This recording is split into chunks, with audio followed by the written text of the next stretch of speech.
Bonsoir. Bonsoir. Bonsoir. Vous êtes tous équipés de votre bouteille d'eau, vous vous apprêtez à avoir très chaud. Tu vois. Merci beaucoup d'être là. Bon, ils ont l'air encore un peu émus, on va leur laisser le temps de souffler un petit peu et discuter un peu avant de faire passer le micro dans la salle. Dernière avant-première, je le disais. Bah oui. Vous êtes les dernières personnes qu'on voit avant de lâcher le film dans toute la France. Un grand saut. Je vais prendre vos noms à tous, un par un, et vos numéros de portable. Hugo Gélin, on connaît tous Retour vers le futur, le film avec la marmotte, je suis en train de chercher le Un jour sans fin. titre. Un jour sans fin, merci. L'Uchronie, au cinéma français, c'est pas si fréquent, j'ai pas le souvenir de film qui m'ait marqué. Comment vous avez eu l'idée de travailler sur cette façon de penser, et si ça s'était pas passé comme ça, et si il était arrivé quelque chose, qu'aurait été ma vie? Ouais, si, il y a quand même Jean-Philippe, qui est un film sur Johnny Hallyday, Ouais, où il n'existe plus. C'est un peu le genre, mais pas du tout dans une histoire d'amour pour le coup. Non, moi c'est vrai que c'était plutôt Un jour sans fin, qui était une grosse référence, un film que j'adore. Et puis aussi Notting Hill, Love Actually, enfin toutes les comédies romantiques qu'on adore revoir et re-revoir l'hiver sous la couette. Enfin, pour ma part, c'est comme ça que ça se passe. Donc j'avais très envie de faire un film comme ça, et puis en plus j'avais envie de faire un film plein de références, avec mon amour du cinéma, et donc plein de clins d'œil à des films que j'adore.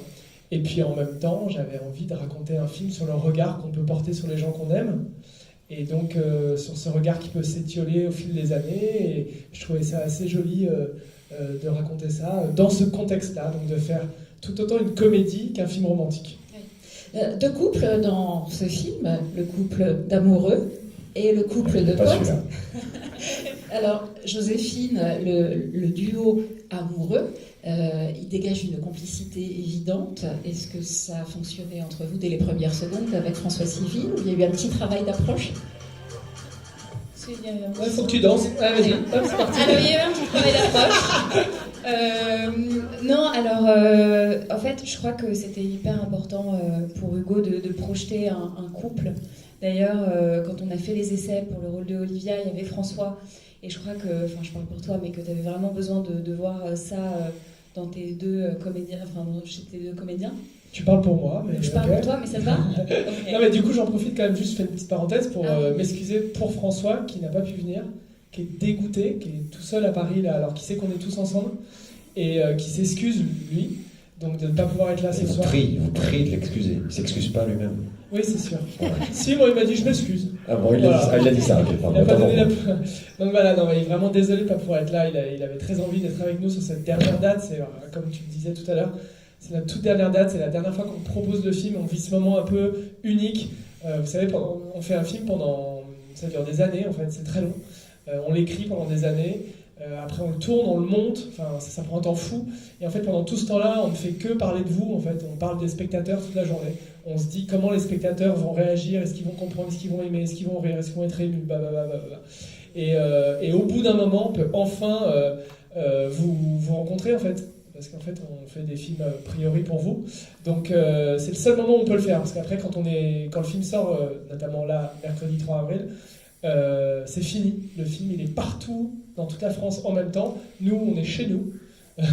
Et alors que là, on est ce soir avec vous, il n'y a que vous. Le film, il est projeté que là, et nous, on est avec vous. Donc, en fait, c'est un moment très privilégié. Donc, pour toutes ces raisons-là, François est dégoûté de ne pas être avec nous ce soir. D'autant plus qu'on lui avait prévu de faire la fête ce soir à Montpellier, mais bon. Mais on va le faire sans lui. Hein. On va le faire sans lui, tant pis pour lui. Alors, on va quand même... Voilà. Donc voilà. Mais je voudrais bien quand même entendre la réponse de Joséphine Japy.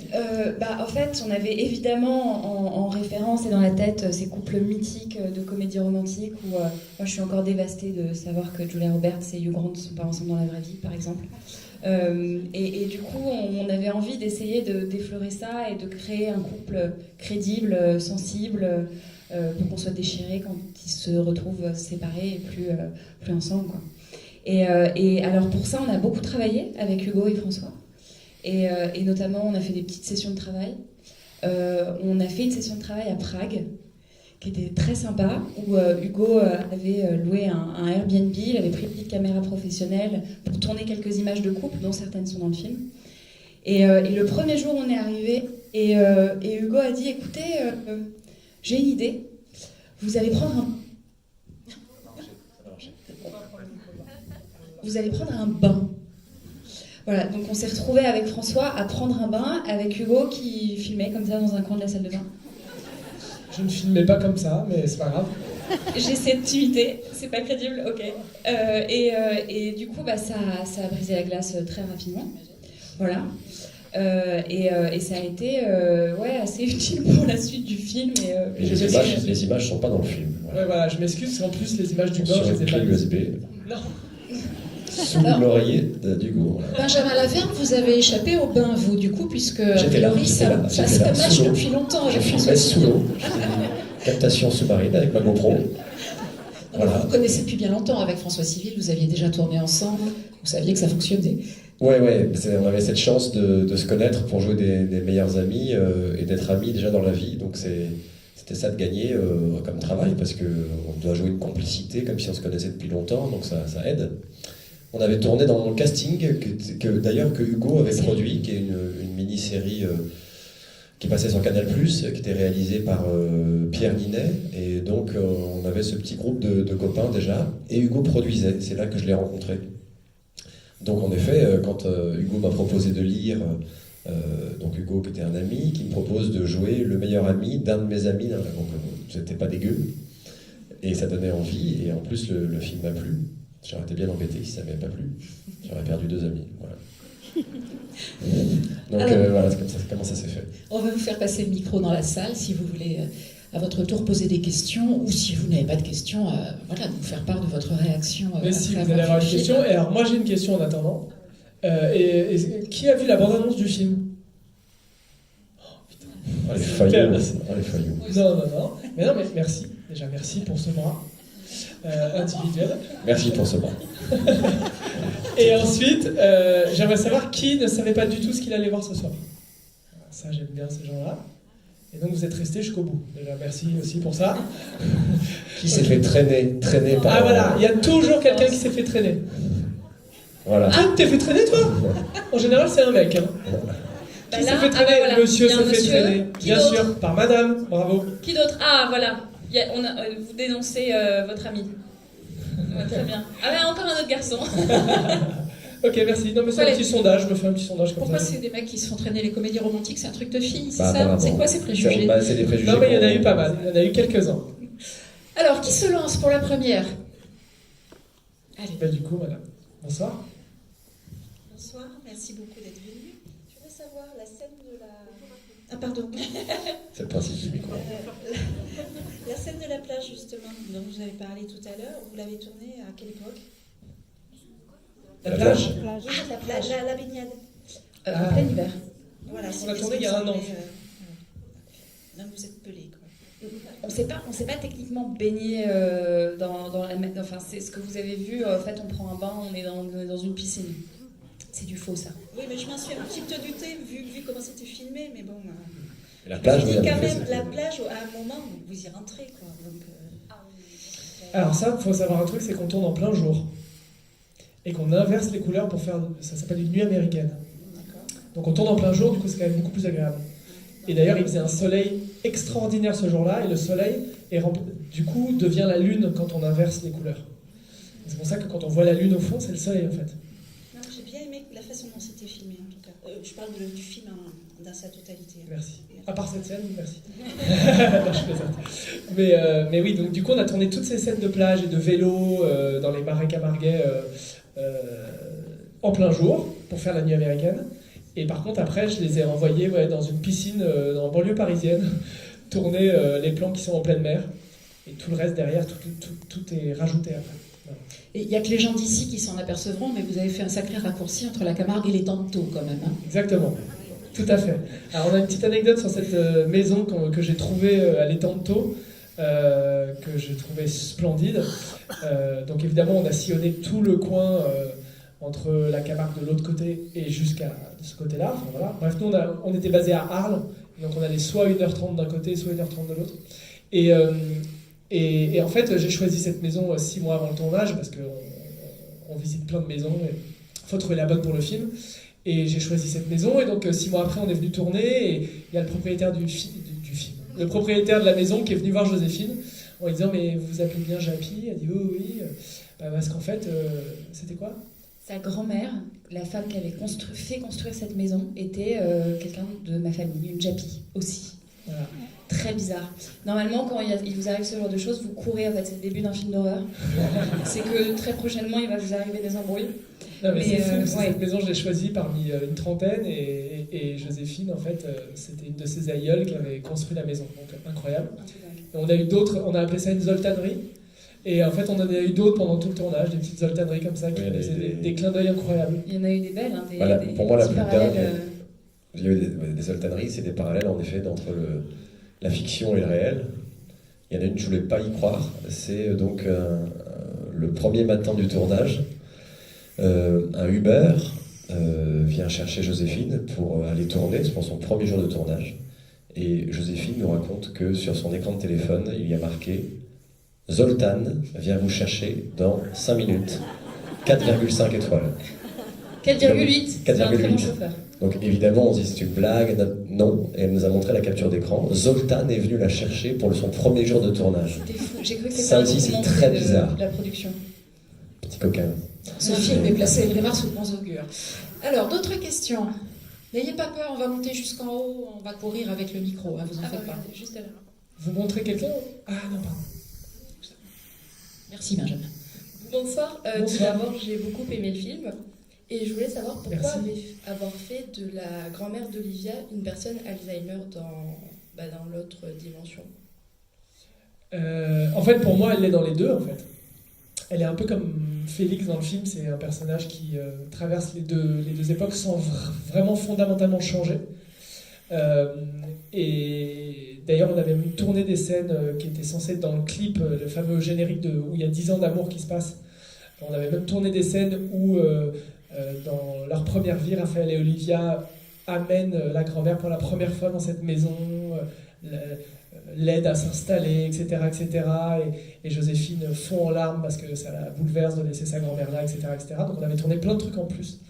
Mais bref, c'est une parenthèse. En fait, on a souhaité faire un petit clin d'œil aux gens qui ont cette maladie terrible, en se disant, avec poésie, on espère, que peut-être qu'ils sont juste dans une réalité parallèle et qu'en fait ils sont peut-être connectés alors qu'on pense qu'ils oublient tout, ils sont peut-être juste connectés à des gens qui sont à côté, quoi. Voilà, on trouvait ça plus joli de raconter ça comme ça. Et en fait, du coup, ce personnage, tout le monde pense qu'elle oublie tout, mais en fait, elle reconnaît Raphaël, donc ce qui est très étrange, quoi. Donc c'était une manière élégante, et en même temps, elle l'oublie 2 secondes après, donc on ne sait pas si c'est vrai ou pas. Mais je trouvais ça joli qu'on puisse se poser cette question-là. Voilà. Ça met beaucoup de poésie dans cette maladie, en tout cas. Ouais. Alors, qui est le suivant? On en désignait un au hasard, sinon ça peut être drôle. Là-haut. Tout là-haut. Ouais, Alors, à gauche. la main parce que j'ai pas de Il y a une lunettes. dame. Si, à gauche, là. Monsieur. Madame, je vois rien. Messieurs, dames, pardon. C'est fait des copains. C'est plus haut. Désolé. C'est tout en haut, en fait.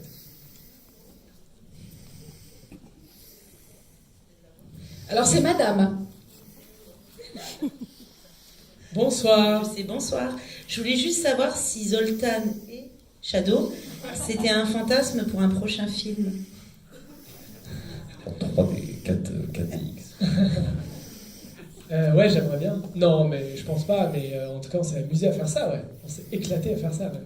C'était très drôle. Je voulais commencer la comédie romantique par tout sauf un générique avec des petits cœurs et une typo rose. Voilà. Donc je me suis dit, on va commencer par l'inverse. Et donc j'ai fait 50 secondes, 1 minute 30 de film de science-fiction post-apocalyptique. Et je trouvais ça très très très amusant à faire.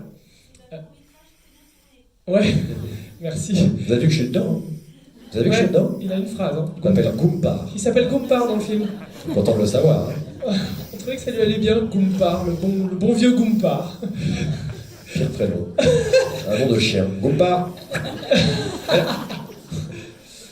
Donc, ouais. Après, en France, on n'a pas le budget pour faire plus d'1 minute 30. Donc, c'est pour ça qu'on a fait 1 minute 30 très bien. Mais après, s'il fallait faire plus, il faut avoir un budget de film américain. Mais ouais, c'est un genre qui est super. En tout cas, l'action en règle générale, l'aventure, ce genre de films, quand ils sont faits avec qualité, en France, on arrive à le faire maintenant quand même. Pour le coup, François n'est pas là, mais il y a Le Chant du Loup, que vous avez peut-être vu, qui est un film super, qui est un film français. Donc ça existe, après ça film coûte très cher. Voilà. Parce que par exemple, pour faire cette petite scène, là, nous, ça nous prend une journée entière, interminable, avec 4 heures sup. Enfin, c'est une journée qui commence à 7h du mat, qui finit à 22h. Donc c'est pour juste faire la scène, la toute première.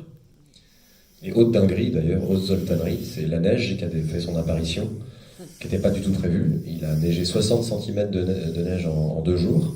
Et donc toutes les scènes de Zoltan Shadow du début sont sous la neige. Ce qui n'était pas prévu. Ce qui n'était pas prévu, et ce qui est parfait, puisque quand elle lit, il se met à neiger dans l'autre vie, et c'est ça qui fait l'immersion de la... voilà, bref, on a compris. On n'aurait pas pu rêver mieux, quoi. Non, mais c'est vrai, c'était fou. C'est trop bien. Il y a une question, madame. Bonjour, merci d'abord pour ce film, parce que c'est super. Par contre, alors, si vous avez vraiment le moyen de nous faire basculer dans que serait devenue ma vie si... Moi, je suis preneuse, parce que je pense qu'on est plusieurs à s'être posé cette question. Qu'est-ce qui se passerait si, à tel moment, j'avais fait tel choix ou tel autre choix. Voilà. Et puis, surtout aussi, par rapport à Alzheimer, il y a le beau film avec Nick Nolte aussi qui est super sur ça, Du miel dans la tête. Quel film Du miel dans la tête, Du miel super dans la titre. tête, ouais, Ouais. C'est ça le titre? Oui. Et en anglais, c'est quoi le titre en anglais? Honey in Honey in the the Heart. Heart. Ah, j'ai pas vu le film, d'accord. Okay. Mais, voilà. Mais surtout, en plus, moi, Ah, pardon, d'accord. je trouvais d'accord. ce film m'a vraiment bouleversée parce que c'est à un moment donné, il abandonne tout. Là, il lui dit, tant pis, quoi, je fais le sacrifice. Voilà, il l'a aimé, point. Et il renonce en fait à repartir, à rebasculer dans l'autre vie. Et là, on ne sait pas, mais on a un bon espoir que quand même, il retrouve sa vraie vie, quoi. Ouais, c'est tout à fait ça. D'ailleurs. C'est une fin féministe. Laquelle d'ailleurs?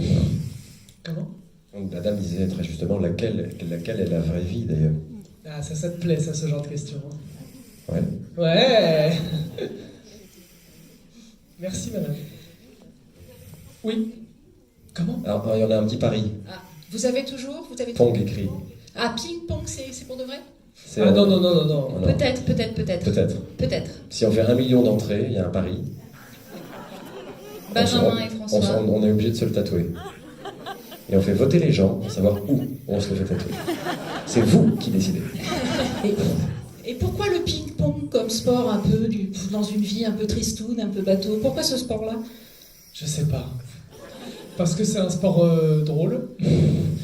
C'est un sport que j'ai pas vu énormément au cinéma, que c'est graphique visuellement, des tables de ping-pong, tout aligné, je trouve ça beau.